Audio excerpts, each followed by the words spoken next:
Expo Yelba, deuxième édition, annonce les couleurs dès demain, 4 novembre, et ce jusqu'au 7, ici à Ouagadougou. Le pain tissé Faso Dafani, dans toute sa splendeur, à revoir le temps de ce festival d'exposition des produits locaux. Un projet porté par l'association Yelba. On en parle avec l'invité. Adama Barrow n'est plus à présenter, il est notre doyen avec cette fois la casquette de coordinateur du projet Expo Yelba. Merci et bienvenue au plateau de 13h. Merci beaucoup, merci de me recevoir. Voilà, coordinateur, après une première édition tenue en 2019, on se rappelle, c'est à Rome, en Italie, Expo Yelba dépose cette fois ses valises au pays du Faso Dafani, Ouagadougou. Pourquoi cette délocalisation ? Bien, alors, je vous disais merci de me recevoir. Pourquoi cette délocalisation ? En fait, elle a été prévue et voulue ainsi. Le festival, l'Expo Yelba, Festival Yelba, mais maintenant Expo Yelba, parce que nous avons changé la dénomination, était prévu pour se tenir une fois en Italie, une fois au Burkina. Et donc, avec toutes les turpitudes qu'on a eues liées à la maladie à coronavirus, avec les problèmes sécuritaires, nous avons quand même tenu à organiser cette année l'Expo Yelba au Burkina. Parce que l'association qui porte l'activité a des adhérents à la fois au Burkina et en Italie. Et le choix de l'Italie, nous l'avons voulu parce que c'est le pays de la mode, on le sait, c'est le pays du textile, c'est le pays de la confection. Et donc le Burkina a intérêt à tirer avantage de l'expérience italienne. Donc voilà pourquoi nous organisons alternativement la manifestation ici et en Italie. Expo Yelba fait dans la promotion et la valorisation de la cotonnade burkinabé, précisément de Faso Dafani. Quel a été l'impact du festival au niveau de la production burkinabé depuis la première édition? Alors, il y a 2 ans, quand nous avons organisé le festival Yelba à Rome, nous avons approché des académies de mode, donc des structures qui forment des couturiers, des designers, et auxquels nous avons offert du Faso Dafani pour des créations dans ce matériel-là. Et la nuit du coton qui a eu lieu à cette occasion a permis de montrer ces créations et qui ont eu un très très grand succès, si bien que d'autres écoles nous ont approchés par après pour avoir du Faso Dafani pour produire en cette matière-là. Et d'ailleurs, la maison qui nous a le plus soutenu, ce qui est l'Académie Moda Mariani, a produit sa collection 2021 en Faso Dafani. Et cette collection a été sacrée meilleure collection de tout le Gotha de la couture en Italie cette année. Donc nous pouvons dire qu'il y a eu quand même un écho, mais ce n'est que le début. Nous voulons que le Faso Dafani soit adopté par les créateurs de mode en Italie et d'ailleurs. Et donc c'est un peu notre vision de promouvoir donc le Faso Dafani à l'international avec l'Italie comme porte d'entrée. Nos stylistes ont-ils leur place? Nos stylistes, bien évidemment, ont leur place. Et d'ailleurs, il y a 2 ans déjà, François Ier avait exposé, Floridor, que Madame Sommet avait exposé, Martine Sommet, plusieurs de nos créateurs avaient exposé du Faso Dafani et des produits en Faso Dafani. Ils ont leur place et il y a encore plus cette année qu'il y a 2 ans. L'Italie, on le disait, est le pays invité d'honneur de cette deuxième édition qui commence demain. Comment vous comptez charmer un pays qui est au high level en matière de mode?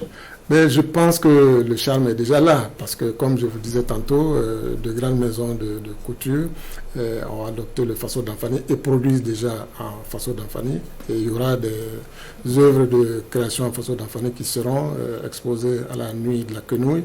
Et donc, nous, le but, c'est surtout de profiter de leur expérience. Qu'ils sachent que nous avons un matériau noble, qui est la cotonnade, le Faso Dafani, qu'ils peuvent la travailler et la présenter sous de meilleurs jours et la faire adopter par les clients qui veulent s'habiller en Faso Dafani. Parce que nous avons une matière extraordinaire. Peut-être que nous-mêmes, nous ne mesurons pas à quel point c'est magnifique.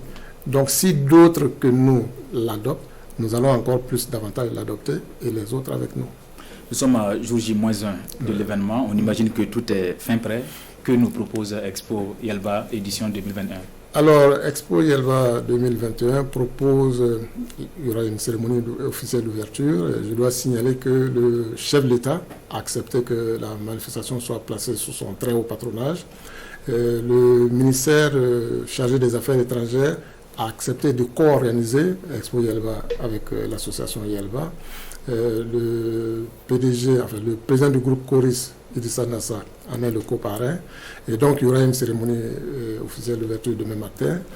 Par après, il y aura une série de panels dont le premier, c'est sur l'histoire du Faso Damphani, une communication qui sera livrée par Désiré Maurice Ouedraogo, un expert en textile, un ancien de Faso Damphani qui fait un travail extraordinaire et donc qui va nous parler un peu de l'histoire du Faso Damphani, essentiellement en pays Mouaga. D'ailleurs, il est en train d'ouvrir un musée à Soulougo. Soulougo qui est le lieu emblématique de la cotonnade en pays Mouaga parce que c'est là où se confectionne la cotonnade qui doit habiller le Moro dès qu'il est élu, qu'il est installé. C'est là aussi où se confectionne la cotonnade qui doit servir de linceul quand il n'est plus de ce monde. Donc nous allons d'ailleurs visiter ce musée le dimanche prochain. À part cela, il y aura des témoignages sur des expériences réussies. Je pense à François Premier, qui a une unité semi-industrielle à Koudougou, qui fait un travail remarquable. Il va faire une communication et aussi il va exposer. Il y a un couple franco-américain qui est à Bobo, le couple Chapelet, dont la structure s'appelle Zumba, qui fait dans le coton bio, qui fait des réalisations en coton bio. Et ils vont aussi au cours d'un panel témoigner. Et il y aura beaucoup plus d'autres activités, notamment les potentiels et les politiques publiques d'investissement au Burkina. La partie italienne interviendra aussi sur ces différents volets. Et notamment, on parlera du Senatac. Le Senatac, qui est ce centre financé par l'Italie et qui forme à plusieurs volets de la confection du coton. Donc il y aura des choses magnifiques et j'invite d'ailleurs le public burkinabé à venir à toutes ces communications qui auront lieu à partir de demain à Ouagadougou. Un programme visuellement bien fourni avec toute cette mobilisation. Quelle perspective pour Expo Yelva? Mais nous espérons des perspectives heureuses parce que déjà le projet est porté par les plus hautes autorités de ce pays. Le projet est porté aussi par les acteurs de la filière coton-textile. Nous sommes en étroite collaboration avec la Confédération coton-textile habillement, qui est la structure qui fédère pratiquement tous les acteurs de la filière coton-textile. Je pense que la mayonnaise est en train de prendre et qu'il y a de beaux jours pour la cotonnade burkinabé et aussi pour Expo Yelva. Adama Barrow, merci. Je rappelle que vous êtes le coordinateur du projet Expo Yelva, une vitrine du Faso Damphani qui se tiendra du 4 au 7 novembre ici à Ouagadougou. Restez. Je voulais dire que les travaux se dérouleront en virtuel et en présentiel. Donc il y aura un lien que nous allons communiquer sur les réseaux sociaux pour que ceux qui ne sont pas sur place puissent suivre la manifestation. Voilà, vous l'avez compris, les travaux vont se dérouler en virtuel et en présentiel. Voilà, restez avec nous pour la suite du journal. Ayez de